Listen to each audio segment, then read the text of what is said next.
I got broads in Atlanta, just to lean the family, credit cards and the scammers.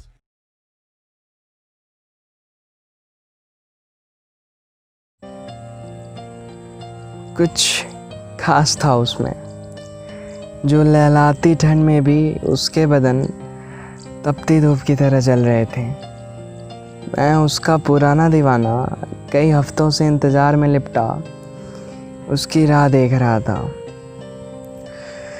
यह अनहोनी घटित 3 महीने पहले की है। एक रोज़ एक समा से गुज़र रहा मैं, अचानक से मेरी नज़र एक खूबसूरत हसीनाए आलम तारीफ़ों के भंडार की हकदार पर पड़ी। मेरी नज़र टिकी की टिकी रह गई। सुंदरता की कौशलता इस तरह मेरे बदन को तराश रही थी जैसे सुनार चांदी को। उस दिन से वो मेरा मकसद बन गया और मैं हीर रांझा की तरह उसके दीवानगी में पागल हो गया। मनोलिप्त प्यार के असमंजस में पड़कर शायद मैं ही वो एक इकलौता शख्स था जिसे उस नायाब दलदल में फंसकर काफ़ी खुशी हो रही थी। मम्मी ने बनिए की दुकान से चाय की पत्ती लेने भेजी। खुशनसीबी से वो बेताज सुंदरता की देवी भी उस बनिए की दुकान में मौजूद थी।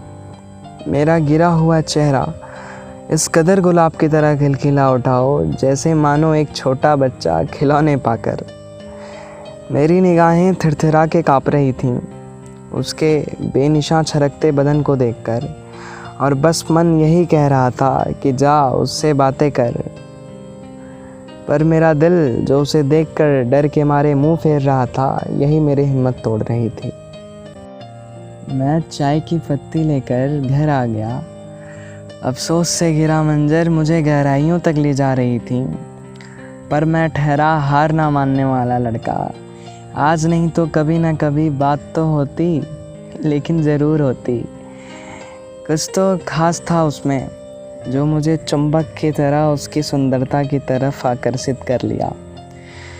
4 दिन बाद हम दोबारा मिले। समय वही था, बस जगह बदली थी। बस स्टैंड पर खड़ा मैं बस के आने का वेट कर रहा था और वो सुंदरता की देवी ठीक मेरे बगल में आ खड़ी हुई। मैंने हिम्मत जुटाई और फैसला किया कि अब तो बोल ही देना है। मैंने बोला हाय।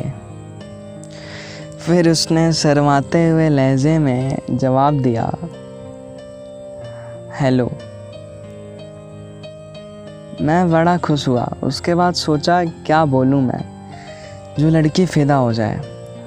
मैं सोच ही रहा था कि उसने ही बोल दिया कि मैं आपको काफ़ी दिनों से नोटिस कर रही हूँ, आपको मुझसे कुछ कहना है पर आप कह नहीं पा रहे। यह सुनते ही मेरा दिल ज़ोरों शोरों से धड़कने लगा और मेरे पसीने छूटने लगे। मैंने बोला हाँ जी, मैंने आपसे बात करने की बहुत कोशिश करी, पर मेरी हिम्मत नहीं हो पा रही थी कि आपसे कैसे बोलूं। उसने मेरा नाम पूछा और उसकी बस आ गई और वो वहाँ से चली गई। I think I'm losing my mind, trying to stay inside the lines. It's like you're